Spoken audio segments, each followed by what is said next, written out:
তার আগে তেল মাখিয়ে দেয় তাহলে কি করবে? উঠতে পারবে তো?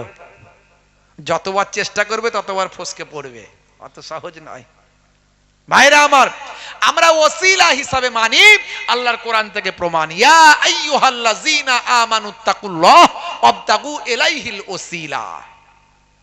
এই ওসিলা মানে হলো মাধ্যম। কোরআন মাজিদে আরেকটা ওসিলা আছে যেটা হারাম, সেটা হলো কি? সেটা হলো ওসিলা এক ধরনের উট। জাহেলিয়াত যুগে এই ওসিলা উট ছিল, এই উট হারাম, বুঝতে পারছেন? কিন্তু এই ওসিলা এর স্পেলিং, এর বানান আলাদা। এই ওসিলা মানে হলো মাধ্যম। আল্লাহ নিজে বলছেন মাধ্যম অবলম্বন করো। আমরা ওলি আউলিয়াদের ওসিলা হিসাবে মানি, আলেম ওলামাদের ওসিলা হিসাবে মানি, কোরআন মাজিদকে ওসিলা বলে মানি, বুঝতে পারছেন? এই জন্য বলি, অত যখন বুঝি না হয় কারো হয়ে যাও আর নালে কিছু হও। একটা গোদা বাংলায় কথা বলে, হয় কিছু নিজে হয়ে যাও নালে কারো হয়ে যাও, দুটোর মধ্যে একটা, তবে বাঁচবে। তা আমি যখন নিজে 17 বছর ধরে মাদ্রাসায় পড়ে আমি জ্ঞান অর্জন করতে পারিনি, তাহলে কারো একজন হয়ে থাকি যিনি আমাকে সঠিক পথ দেখাবেন, সেটা সবচেয়ে ভালো হলো দাদা হুজুর কেবলা মুজাদ্দিদুজ্জামান। তার ছাতার তলায় থাকলে আমি ভুল পথে চলতে পারি না, কারণ তিনি ছোটখাটো আলেম ছিলেন না, ছোটখাটো পীর ছিলেন না, ছোটখাটো ওলি ছিলেন না। সিয়াসিত্তা 6টা হাদিসের পাণ্ডিত্য তার মধ্যে তো ছিলই, তার সঙ্গে সঙ্গে মদিনা শরীফ থেকে 40টা হাদিস তিনি শেষ করে তার সানাদ প্রাপ্ত হয়ে হিন্দের জমিনে এসেছিলেন। যার মুরিদ হয়েছিলেন আল্লামা রুহুল আমিন সাহেব, সেই জামানার পশ্চিমবঙ্গের বড় আলেম, 1 নাম্বার। তা এত যখন আমি বুঝি না, দাদা হুজুর কেবলা যেটা বুঝিয়েছেন সেটা বুঝবো, মিটে গেল ঝামেলা। আর যে বলছে তুই তোর নিয়ে থাক, আমি আমার নিয়ে থাকি, ব্যাস ঝামেলা মিটে গেল। বিতর্ক অনেক আছে ছোট ছোট মাসালা নিয়ে, বিভিন্ন জন বিভিন্ন রকম ব্যাখ্যা করেছে, বুঝতে পারছেন? ভাইরা আমার, তরুণ যুবকেরা আমার, এই সামনে শাবে বারাত আসছে, শাবান মাসের 14 তারিখ, লাইলাতুন নিসফ মিন শাবান, যেটা শাবান মাসের মধ্য রজনী বলা হয়। আগামী বৃহস্পতিবার দিনগত রাত্রি, এই রাতটা হলো ইবাদতের রাত। পরের দিনে রোজা রাখবেন, ওই দিনে নামাজ পড়বেন। হাদিস পাক থেকে প্রমাণ, অনেক হাদিসের মধ্যে এসেছে, বিভিন্ন কিতাবে এসেছে, কিছু কিছু মানুষ বলে শবে বারাতের রাত্রিতে নামাজ পড়া চলবে না, বহুত গুনাহগার, উনি সর্বনাশ, নামাজ পড়লে নাকি গোনা হবে বলছে। কি বিপদ বলুন দেখিনি, আখেরি জামানায় কঠিন পরিস্থিতি। এখন এত বক্তা বেরিয়েছে, এমন এমন বক্তা বেরিয়েছে, আপনি কি বুঝবেন বলুন দেখিনি? এখন আপনি সাদাসিধে মানুষ, এক বক্তা এই এক বলে, ও এক বলে, নামাজ পড়া নাকি বেদাত। এতদিন এটা ওটা শুনতাম, এখন বলছে নামাজ পড়া বেদাত, রোজা রাখা বেদাত। হাই রে হাই! বন্ধুরা আমার, তরুণ যুবকেরা আমার, অনেক হাদিসের মধ্যে এসেছে, আমি আপনাদেরকে একটা হাদিস শোনাই। সুনানে ইবনে মাজাহ হাদিস নাম্বার 1388। এই হাদিসটা সম্পর্কে কেউ কেউ বলেছেন যায়িফ, কেউ কেউ বলেছেন হাসান পর্যায়ের হাদিস। তবে ইবাদতের ক্ষেত্রে, আমালিয়াতের ক্ষেত্রে যায়িফ হাদিসকেও ওলামারা বলছেন মানতে হবে। যদি সেটা যায়িফ হয়, দুর্বল হয়, মানে সেটা তো নবীর কথা নয় তা নয়, দুর্বল, তার কোনো রাবি বা কার কাছ থেকে শুনেছেন, সেক্ষেত্রে একটা দুর্বলতা আসতে পারে, যে ওই ব্যক্তিটা বলেছেন, এটা একটু গন্ডগোলে হতে পারে। কিন্তু যদি সেটা ইবাদতের ক্ষেত্রে, ভালো কিছুর ক্ষেত্রে হয়, ওলামারা বলছেন ওটা মানবে, মেনে চলা জায়েজ, মেনে চলা উত্তম। এছাড়া এই হাদিসটাকে অনেকে আবার হাসান পর্যায়ের হাদিস বলেছেন, অনেকে বলেছেন এই হাদিসটা সঠিক হাদিস, কোনো অসুবিধা নাই। ইবনে মাজাহ শরীফের হাদিসের মধ্যে এসেছে, ভাইরা আমার, তরুণ যুবকেরা আমার, মুরব্বিয়ানেরা আমার, আন আলী ইবনে আবি তালিব রাদিয়াল্লাহু তাআলা আনহু ক্বালা রাসূলুল্লাহ সাল্লাল্লাহু আলাইহি ওয়াসাল্লাম, হযরত আলী রাদিয়াল্লাহু তাআলা আনহু থেকে এই হাদিসটা বর্ণিত হয়েছে। তিনি বলেন, রাসূলুল্লাহ সাল্লাল্লাহু আলাইহি ওয়াসাল্লাম বলেন, ইজা কানাত লাইলাতুন নিসফি মিন শাবান, যখন তোমাদের মাঝখানে শাবান মাসের মধ্য রজনী উপস্থিত হবে, তখন কি করবে? ফাকুমু লাইলাহা ওয়াসুমু ইয়াওমাহা, তোমরা রাতের বেলা নামাজ পড়বে, দিনের বেলা রোজা রাখবে।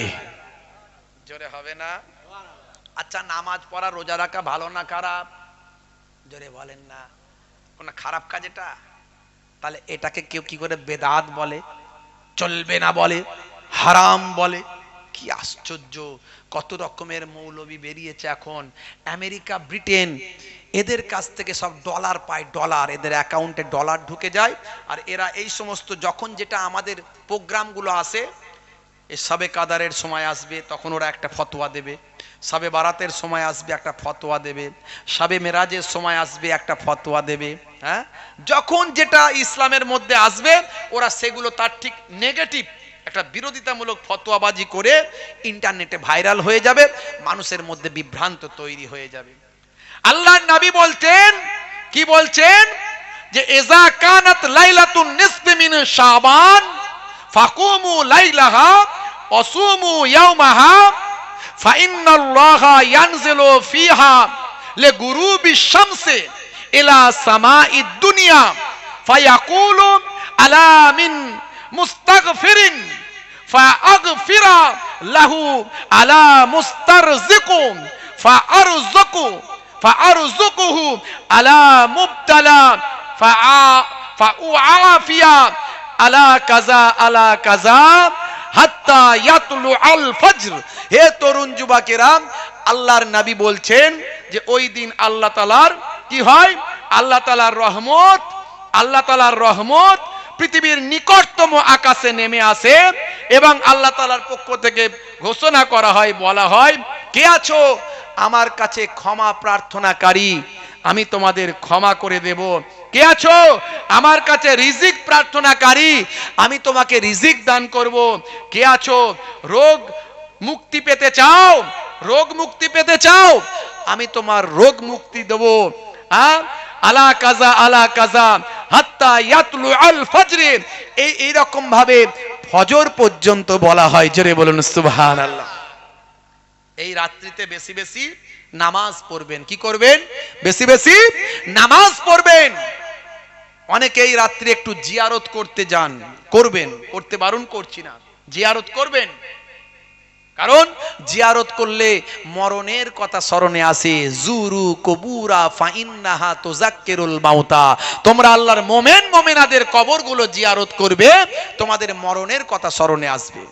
কিন্তু নামাজ ছেড়ে দিয়ে রাত ভোর শুধু জিয়ারত করছে, ঘুরে ঘুরে বেড়াচ্ছে, মোটরসাইকেল নিয়ে হই হই করছে, নামাজই পড়লো না, 10 রাকাত নামাজই পড়লো না, 20 রাকাত নামাজই পড়লো না।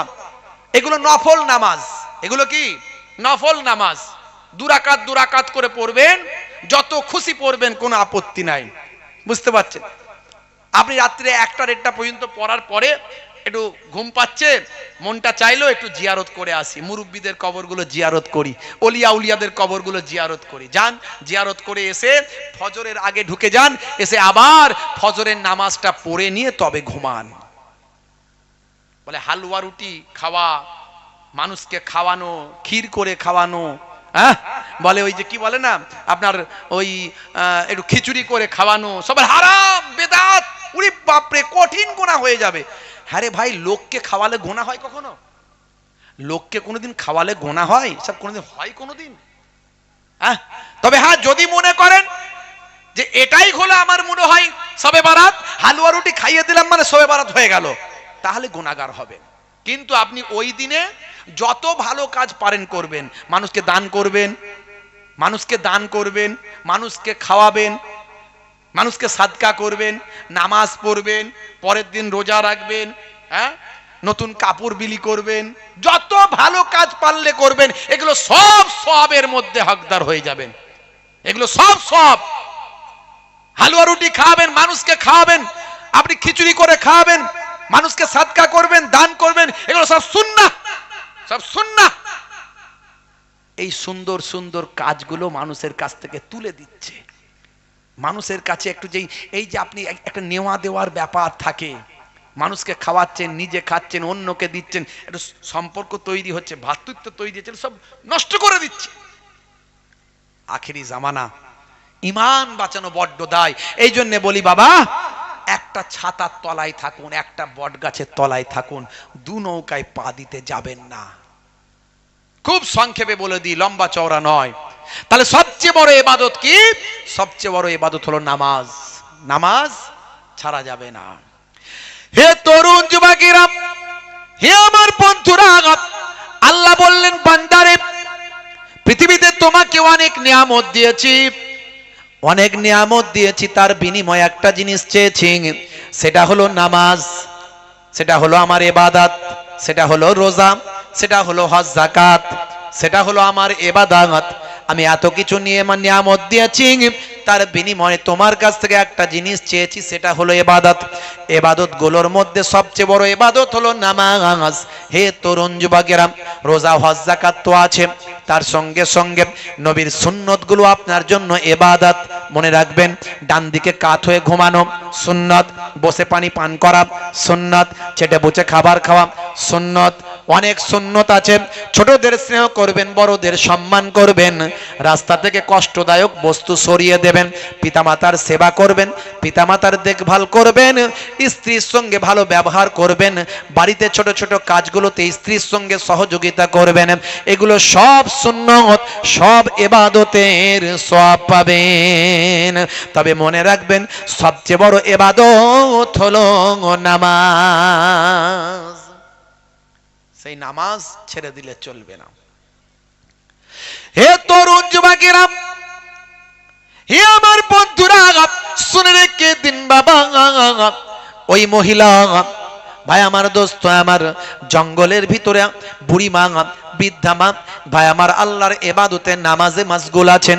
নামাজের যখন সময় হয়েছে, ওয়াক্ত যখন হয়েছে, তখন বুড়ি মা নামাজে মাশগুল হয়েছেন। ওয়াক্ত যে হলো, ওযু করো, মসজিদে চলো, খোদার হুকুম পালন করো, নামাজটা পড়ো। ওয়াক্ত যে হলো, ওযু করো, মসজিদে চলো, দিন রাত 5 ওয়াক্ত নামাজ পড়লে পাবে ভাই জান্নাত। জোরে হবে না? জোরে হবে না? ফজরের সময় হলে মসজিদে যাও তুমি চলে, থেকো না বিছানায় শুয়ে, খোদা দেন রহমত ঢেলে। ফজরের সময় ভাই আমার, অন্তত 15টা দিন আপনি ফজরের জামাতে নামাজ পড়ে দেখুন, কি মজা পাচ্ছেন। শরীর সুস্থ থাকবে, মন ভালো থাকবে, কাজে বরকত হবে, আল্লাহর রহমত নাজিল হবে। 15টা দিন অভ্যাস করুন। তাড়াতাড়ি ঘুমিয়ে যাবেন, ফজরের আগে উঠে যাবেন, এই অভ্যাস করুন। এখন আমাদের অভ্যাস কি হয়েছে, 2টো 2:30 না বাজলে ঘুম হয় না, ব্যাস ফজরের নামাজ কাজা। এটা করবেন না, বুঝতে পারছেন? হে তরুণ যুবকেরা, সংক্ষেপ করে বলবো, এমন সময় ভাই আমার, দোস্ত আমার, ওই জাসুসি ইনকোয়ারি করা মহিলা নামাজের পরে ওই বৃদ্ধা মহিলার কাছে বসলেন, মাগো কিছু খেতে দাও, মাগো মা কিছু খেতে দাও বলেন। ওই বৃদ্ধা মহিলা তাকে গোস্ত খেতে দিলেন। নাও বাবা, আমার কাছে গোস্ত ছাড়া তো আর কোনো খাবার না হয়। সব বুঝতে পারলেন ভাই আমার, ফিরে চলে এলেন ওই মহিলা, এসে ধনী মানুষটিকে বলে দিলেন, আপনার সন্ধান নিয়ে এসেছি, আমার পুরস্কার দিন। আপনার গাভীর সন্ধান পেয়েছি, পুরস্কার দিন। এমন সময় সংক্ষেপ করে বলি, এখনই শেষ করব বাপ। হে তরুণ যুবকেরা, শুনে রেখে দেন, একটু মন দিয়ে শুনুন। এমন সময় দেখতে পাওয়া যায় ভাই আমার, দোস্ত আমার, ওই মহিলা ভাই আমার বড়লোক ধনী মানুষটিকে বললেন, আপনার সন্ধান, গাভীর সন্ধান পেয়েছি, আমার পুরস্কার দিন। পুরস্কার নেওয়ার পরে সব খুলে বলল, জঙ্গলের ভিতরে একজন বৃদ্ধা মহিলা এবং তার যুবক আপনার গাভীটিকে তারা জবা করে খেয়েছে। এমন কথা শোনার পরে ওই বড়লোক ধনী মানুষটি হযরতে নবী দাউদ আলাইহিস সালামের কাছে গেল। দাউদ নবীকে গিয়ে বলল, নবী দাউদ, আপনি হলেন পয়গম্বর, আবার আপনি হলেন বাদশাহ, আপনি বিচার করে দিন। আমার একটা গাভী ছিল বড় প্রিয়, গাভীটিকে আমি বড় ভালোবাসতাম। ওই গাভীটাকে জঙ্গলে একজন মহিলা এবং তার যুবক থাকে, তারা বড্ড বাজে মানুষ, বড্ড বদমাইশ, তারা মানুষের সব কিছু হরণ করে খেয়ে নেয়, মানুষের সব কিছু চুরি চামারি করে। আমার গাভীটিকে তারা খেয়ে ফেলেছে, এর বিচারটা আমি আপনার কাছে পেতে চাই, এর বিচারটা আপনার কাছে পেতে চাই। এমন সময় নবী সুলাইমান আলাইহিস সালাম বললেন, ঠিক আছে, আমি তোমার বিচারটা আমি ঈদের দিনে করে দেব, ঈদের দিনে তোমার বিচারটা হবে, যাও ঈদের ময়দানে বিচার হবে। সুলাইমান নবী পাঠিয়ে দিলেন, দাউদ নবী পাঠিয়ে দিলেন, যাও জঙ্গল থেকে এই মহিলা আর ওই যুবককে ধরে নিয়ে এসে ঈদের ময়দানে হাজির করবে সেনাবাহিনী, তোমরা চলে যাও। সবাই যখন চলে গেল, ফারিস্তা জিবরাইল আলাইহিস সালাম নবী দাউদ আলাইহিস সালামের কাছে এসে হাজিরা দিল। হে তরুণ যুবকেরা, হযরত নবী দাউদ আলাইহিস সালাম, এমন সময় ফারিস্তা জিবরাইল আলাইহিস সালাম দাউদ নবীর কাছে এসে বলেন, ও নবী দাউদ, আমার আল্লাহ আপনাকে সালাম দিয়েছেন আর একটা কথা জানিয়ে দিয়েছেন, আপনি যে বিচারটা করবেন এই বিচারটার আসল রহস্যটা আপনার কাছে জানিয়ে দিই। আমার আল্লাহ আপনাকে পাঠিয়ে দিয়েছেন, শুনে রেখে দেন, যে ধনী মানুষটা আজকে আপনার কাছে বিচারের জন্য এসেছে। আসলে এই মানুষটা হলো খুব খারাপ লোক, এ হলো একজনের গোলাম। ওই যে বৃদ্ধা আরো তার যুবক, ওই যে সন্তান, এদের স্বামী অর্থাৎ ওই বৃদ্ধার স্বামী, তিনি হলেন আসল ধনী মানুষ। আর এই যে মানুষটা আজকে ধনী, এ হলো তার গোলাম। এই গোলামকে সঙ্গে নিয়ে ওই ধনী মানুষটা ব্যবসায় গিয়েছিলেন। পথে সিরিয়ায় যখন পৌঁছেছিলেন, সিরিয়ায় যাবার পরে এই গোলামটি ধনী মানুষটিকে অর্থাৎ এই বৃদ্ধার স্বামীকে হত্যা করে। বৃদ্ধার স্বামীকে হত্যা করে তার সমস্ত ব্যবসায়ীর মালপত্রগুলো সব হরণ করে, হরণ করে সেখান থেকে বিক্রি বাটা করে সে আজকে ধনী লোক হয়ে গিয়েছে। অর্থাৎ এই যে আজকের ধনী মানুষ, এর যাবতীয় যা সম্পদ আছে সব অধিকার ওই বুড়িমা আর তার যুবক ছেলে। ফারিস্তা জিবরাইল আলাইহিস সালাম সব বুঝিয়ে দিলেন। বুঝিয়ে দেওয়ার পরে আল্লাহর নবী বললেন, ঠিক আছে। হে তরুণ যুবকেরা, তার সঙ্গী ফলোয়ার্সদের বললেন, হুজুর, হে আমার সঙ্গী ফলোয়ার্স সাহাবারা, শুনে রেখে দাও, জেনে রেখে দাও, তোমাদেরকে একটা কিয়ামতের নমুনা দেখাবো। ঈদের ময়দানে তোমাদেরকে একটা কিয়ামতের নমুনা দেখাবো। বন্ধুরা আমার, তরুণ যুবকেরা শুনে রেখে দেন, ঈদের দিনে ঈদগাহে ঈদের নামাজের পরে ওই বৃদ্ধা মহিলার যুবক ছেলে সেখানে আছে। ধনী মানুষটি বললেন, হুজুর, আমার ফায়সালাটা করে দিন, এই বৃদ্ধা আর তার যুবক ছেলেকে চরম কঠিন শাস্তি দিন। তারা আমার গাভীটাকে ভক্ষণ করেছে, আমার সম্পদ হরণ করেছে, কঠিন শাস্তি দিন। সেই সময় হযরতে নবী দাউদ আলাইহিস সালাম বললেন, হে যুবক, হে ধনী মানুষ, শুনে রেখে দাও, তোমার বিচার তো অবশ্যই করব। আসল কথা হলো, শুনে রেখে দাও, তুমি যাওয়ার পরে আমার আল্লাহর পক্ষ থেকে ফারিস্তা জিবরাইল আলাইহিস সালাম আমার কাছে এসে সব রহস্য খুলে দিয়েছেন। তুমি আসলে ছিলে একজন গোলাম, আজ তুমি ধনী হয়েছ। এই বৃদ্ধার স্বামী হলেন আসল ধনী, যাকে তুমি হত্যা করেছ। শুনে রেখে দাও, তোমার সাজা হবে ফাঁসি, আর তোমার সব সম্পদ এই বৃদ্ধা এবং তার যুবককে দিয়ে দেওয়া হবে। আজকের বিচার এটাই হলো আমার রায়। জোরে হবে না? এমন সময় ধনী মানুষটি বলল, হুজুর, এটা আপনি ন্যায় বিচার করছেন? আমার গরু হারালো, আমার গরু খেয়ে ফেললো, বিচারের জন্য আমি এলাম, আর আপনি আমাকে বলছেন ফাঁসি দেবেন, আমার সব মাল নাকি ওদের দেবেন। এসব বানানো কথাবার্তা কোথায় পেলেন? হে তরুণ যুবকেরা, আল্লাহর নবী বলেন আমি জানি তুমি এরকম কথা বলবে, এই জন্য আমি সবাইকে বলেছি যে কিয়ামতের একটা নমুনা দেখাবো, কিয়ামতের নিদর্শন দেখাবো। কিয়ামতের দিনে যেটা ঘটবে আজকে ঈদের মাঠে আমি সেটা ঘটাবো। আচ্ছা শোনো শোনো শোনো, আমি নবী দাউদ আলাইহিস সালাম বলি, মাবুদ আল্লাহ তুমি আমাকে নবী বানিয়েছো, তুমি যদি আমার দোয়া কবুল করো তাহলে এই ব্যক্তির জবানটা বন্ধ করে দাও, এই ব্যক্তির জবানটা বন্ধ করে দিয়ে তার হাতের জবান খুলে দাও, তার পায়ের জবান খুলে দাও, তার শরীরের অঙ্গ পতঙ্গের জবান খুলে দাও, সেখান থেকে তার সত্য বয়ান আমাদের সবাইকে শুনিয়ে দাও, যেটা তুমি কিয়ামতের দিনে মানুষের মধ্যে থেকে করবে। মানুষের জবান সেদিন বন্ধ হবে। চোর বলবে আমি চুরি করিনি, আল্লাহ বলবেন হে চোরের হাত তুমি বলো চুরি করেছিল কিনা। হে তরুণ যুবকেরা, অপরাধী বলবে আমি অপরাধ করিনি, আল্লাহ বলবেন তার জবান বন্ধ করে দাও। হে অপরাধীর হাত তুমি বলো অপরাধ করেছিল কিনা। সুদখোর বলবে আমি সুদ খাইনি, আল্লাহ বলবেন হে হে জবান তুমি বন্ধ হয়ে যাও, সুদখোরের হাত তুমি বলে দাও সুদ খেয়েছিলে কিনা। হে তরুণ যুবকেরা, কিয়ামতের দিনে আমার আল্লাহ ঠিক এইভাবেই বিচার করবেন। সূরার নাম হলো সূরা সিন, সূরা ইয়াসিন। হে তরুণ যুবকেরা, আমার আল্লাহ বলছেন হে দুনিয়ার মানুষ শুনে রেখে দাও, জেনে রেখে দাও, আমার আল্লাহ কোরআন মাজিদে সূরা ইয়াসিনের 65 নাম্বার আয়াতে আমার আল্লাহ বলছেন আল-ইয়াওমা নাখতিমু আলা আফওয়াহিহিম ওয়া তুকাল্লিমুনা আইদিহিম ওয়া তাশহাদু আরজুলুহুম বিমা কানু ইয়াকসিবুন।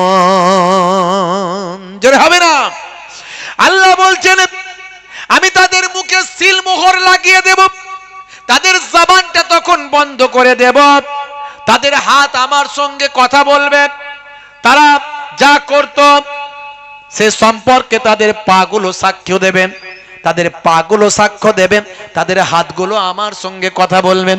নবী দাউদ আলাইহিস সালাম সেই সময় ধনী মানুষটির দিকে আওয়াজ দিয়ে বললেন হে মাবুদ আল্লাহ তার জবানটাকে সিলমোহর করে দাও, তার হাতের জবান খুলে দাও, পায়ের জবান খুলে দাও। সঙ্গে সঙ্গে ওই ধনী ব্যক্তির হাতের জবান খুলে গেল, হাত থেকে বলতে শুরু করলাম আপনি যা বলছেন ঠিক বলছেন ও নবী দাউদ আলাইহিস সালাম, আমি সেদিন এই ব্যক্তিকে আমি এই মহিলার স্বামীকে আমি নিজে হাতেই তাকে হত্যা করেছিলাম। পা বলবে আমি গিয়েছিলাম তার সমস্ত সম্পদ আমি নিজেই ভক্ষণ করেছিলাম। হযরতে নবী দাউদ আলাইহিস সালাম সমস্ত মানুষকে বললেন দেখো দেখো এইভাবেই কাল কিয়ামতের দিনে আমার আল্লাহ বিচারটা করবেন। কিয়ামতের নমুনা দুনিয়ার জমিনে আমি দেখালাম। জোরে হবে না? নবী দাউদ আলাইহিস সালাম কিয়ামতের নমুনা দুনিয়ার জমিনে ঈদগাহের মাঠে দেখালেন এবং নির্দেশ দিলেন যাও ওই মহিলাকে, ওই পুরুষকে, ওই মানুষটিকে যে ধনী লোক বলে বিবেচিত ছিল তাকে নিয়ে গিয়ে ফাঁসি কাস্টে ঝুলিয়ে দাও, আর তার যাবতীয় সম্পত্তি যা আছে সব এই মহিলার স্বামীর সম্পত্তি থেকে সে আজকে রোজগার করেছে সব সম্পত্তির হকদার ওই মহিলাকে দিয়ে দাও, তার সন্তানকে দিয়ে দাও। বন্ধুরা আমার, তরুণ যুবকেরা আমার, আমি আপনাদের কাছে আলোচনার মধ্যে দিয়ে এটাই বোঝাতে চেয়েছি, প্রথম কোরআন সম্পর্কে বলার চেষ্টা করেছি যে কোরআন যা বলা হয়েছে কোরআনে সত্য। কোরআন যদি সত্য হয়, হাদিস যদি সত্য হয়, আল্লাহ সত্য, নবী সত্য, আল্লাহ এবং নবী যদি সত্য হয়, আল্লাহর নির্দেশ সত্য। অর্থাৎ আমাদের নামাজি হতে হবে, আর কিয়ামতের দিনে আমাদের বিচারটা কিভাবে করবেন সেটা মনে রাখতে হবে।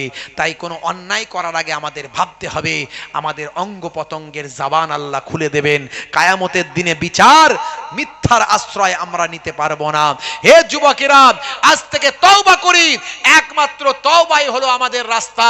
পূর্বের যাবতীয় গুনাহকে এক তওবায় আমার আল্লাহ পাহাড় পরিমাণ গুনাহকে মাফ করে দিতে পারেন।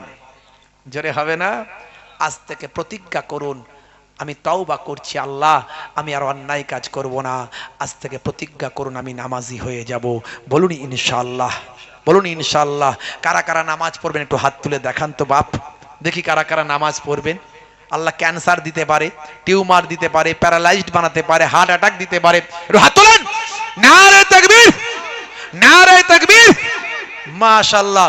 প্রত্যেকে নামাজ পড়বেন, নামাজ ছাড়বেন না বাপ। আল্লাহর জন্য কথা বলছি, হেদায়েতের জন্য বলছি। বাবা মার 5 ওয়াক্ত নামাজটা পড়বেন, ছাড়বেন না। কাজা হলে কাজা পড়বেন। দাঁড়িয়ে পড়তে কষ্ট হয় বসে পড়বেন, বসে কষ্ট হয় শুয়ে শুয়ে নামাজ পড়বেন, ইশারায় ইশারায় পড়বেন, তবুও নামাজ ছাড়বেন না বাপ।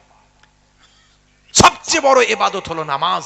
নামাজ ছেড়ে দিয়ে কেউ জান্নাতে যেতে পারবে না। নামাজ ছাড়বেন না। এই এক হলো। 2 নাম্বার আর একটা সুন্নত বলে যায়। আমি অনেক সুন্নতের কথা বললাম, কিন্তু কোন সুন্নত, সব সুন্নতের সওয়াব পাবেন, কিন্তু কবরে গেলে দেখা যাবে না।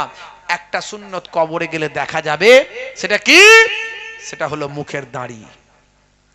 মুখের দাড়ি সবচেয়ে বড় সুন্নত। 1 লক্ষ বা 2,24,000 পয়গম্বরের সুন্নত। বন্ধুরা আমার, তরুণ যুবকেরা আমার, বড় দাড়ি রাখতে লজ্জা লাগছে, ছোট রাখুন। ইমানের শক্তি বেড়ে গেলে তখন বড় দাড়ি হবে, এখন ছোটই রাখুন। হ্যাঁ, দাড়ি তো এখন মুখের ফ্যাশন বাবা মার। দাড়ি তো মুখের সৌন্দর্য। বিরাট কোহলি দাড়ি রেখেছে, হরভজন সিং দাড়ি রেখেছে, লিওনেল মেসি দাড়ি রেখেছে, নেতা মন্ত্রী খেলোয়াড় প্লেয়ার দাড়ি রেখেছে, কত বড় বড় ব্যক্তিরা নামি দামি লোকেরা দাড়ি রেখেছে। তারা ফ্যাশন মনে করে রেখেছে, মুখের সৌন্দর্য মনে করে রেখেছে। কিন্তু আপনি উম্মতে মুহাম্মাদি নবীর সুন্নত মনে করে রাখুন। তাতে দাড়িটা ছোট হলেও আজ ছোট আছে, একদিন না একদিন বড় হয়ে যাবে দাড়ি। এই অবস্থায় যদি মারা যান, এই অবস্থায় যদি মারা যান, কবরে দেওয়ার পরে মুনকার নাকির ফারিস্তা যখন আসবে, বলবে মান রব্বকা, দেখতে পাবে নবীর সুন্নত বলে মুখে দাড়িটা রাখা, হতে পারে ওই দাড়িটা হবে নাজাতের জারিয়া। তাই 2টো জিনিস দিয়ে গেলাম আজকে। 1 হলো নামাজ, 2 হলো মুখের দাড়ি। এই 2টো জিনিস যদি করতে পারেন, ইনশাআল্লাহ আমার আল্লাহ আপনাকে আমাকে নাজাত দেবেন, দুনিয়াতেও শান্তি দেবেন, আখিরাতেও মুক্তি দেবেন। বলুন ইনশাআল্লাহ। আল্লাহ রাব্বুল আলামিন আমাদের কবুল করেন। বলুন আল্লাহুম্মা আমিন, বলুন আল্লাহুম্মা আমিন। ভাইরা আমার, 2টো কথা বলার দরকার ছিল, বললাম। হক কথা, আল্লাহকে খুশি করার জন্য বললাম।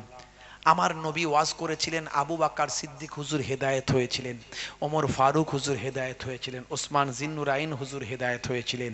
কিন্তু আমার নবী ওয়াজ করেছিলেন, আবু জাহিল হেদায়েত হয়নি, আবু লাহাব হেদায়েত হয়নি, উতবা সাইবা হেদায়েত হয়নি। নবীর কথায় সবাই হেদায়েত হয়নি, আর আমার কথা কোথাকারের কে, দুটো আমরা ভাতে দিই। বুঝতে পারছেন? তবে বলার কর্তব্য বলে দিয়ে গেলাম। আল্লাহ বলছেন, হে নবী আপনি বলতে থাকুন, ফাযাক্কির ফাইন্না যিকরা তানফাউল মুমিনিন। You keep telling, believers will benefit. আপনি ওয়াজ করতে থাকুন, আপনি বলতে থাকুন।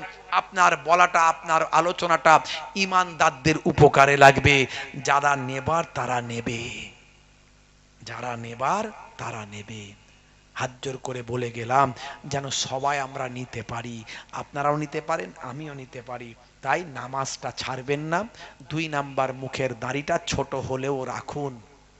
এই 2টো জিনিস যদি নিয়ে যেতে পারেন, 70 থেকে 90% অপরাধ আপনার কাছ থেকে সরে চলে যাবে ইনশাআল্লাহ। আল্লাহর কোরআন নিজেই বলছে, ইন্না সলাতা তানহা আনিল ফাহশাই ওয়াল মুনকার। নিশ্চয় নামাজ তোমাকে অশ্লীলতা ও অন্যায় থেকে দূরে সরিয়ে রাখবে। জোরে বলুন সুবহানাল্লাহ। আপনি নামাজি হলে অপরাধী হতে পারবেন না, কমে যাবে, কমে যাবে, অনেক কমে যাবে ইনশাআল্লাহ।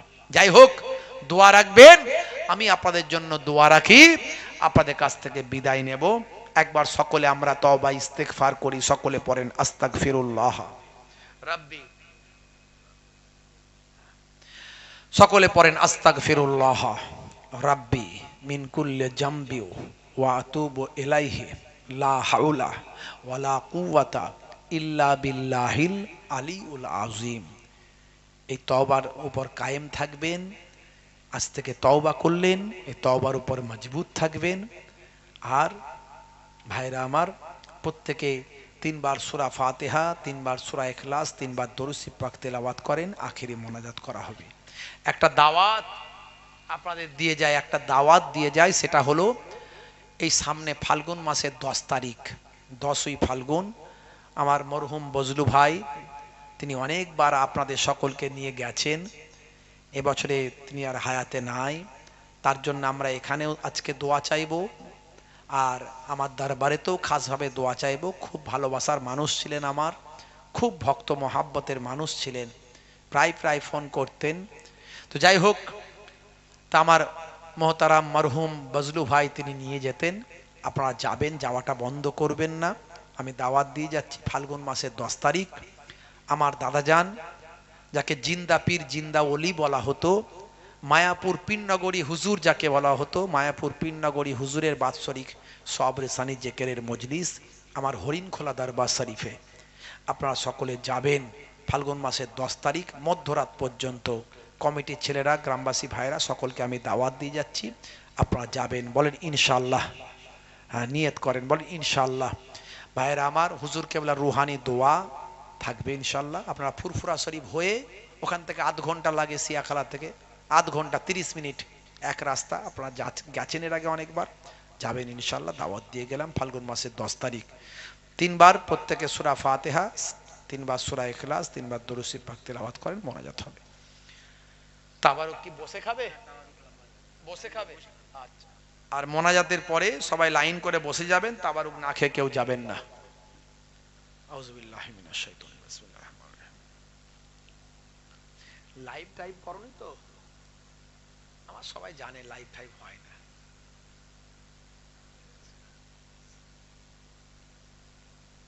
আর রহমানির রহিম, মালিক মুস্তাকিম সিরাতাল লাযিনা আলহামদুলিল্লাহি রাব্বিল আলামিন আর রহমানির রহিম মালিক ইয়াউমিদ্দিন ইয়াকা না'বুদু ওয়া ইয়াকা নাস্তাঈন ইহদিনাস সিরাতাল মুস্তাকিম সিরাতাল লাযিনা আন'আমতা আলাইহিম গায়রিল মাগদুবি আলহামদুলিল্লাহি রাব্বিল আলামিন। হচ্ছে না বন্ধ হচ্ছে? হচ্ছে। হ্যাঁ, গুটবার লাগে। মেলা হলে আমাদেরকে দাওয়াত করেন না, বুঝলেন? কি বলবো বলেন। আমি দোকানদারদের বিরুদ্ধে নয়, সে একটু করে কামে খাচ্ছে, দোকান তার দুটো বিক্রি হোক, এটা আমরাও চাই। কিন্তু এই রাতের বেলা জলসার উদ্দেশ্যে মেলা হবে, 5টা গ্রামের ছেলে মেয়ে সেখানে সে ফোন নাম্বার নেবে, দেবে, গল্প করবে, সেজে গুজে ঘরের মহিলারা বেরোবে, এতে নেকির জায়গায় গোনা হবে।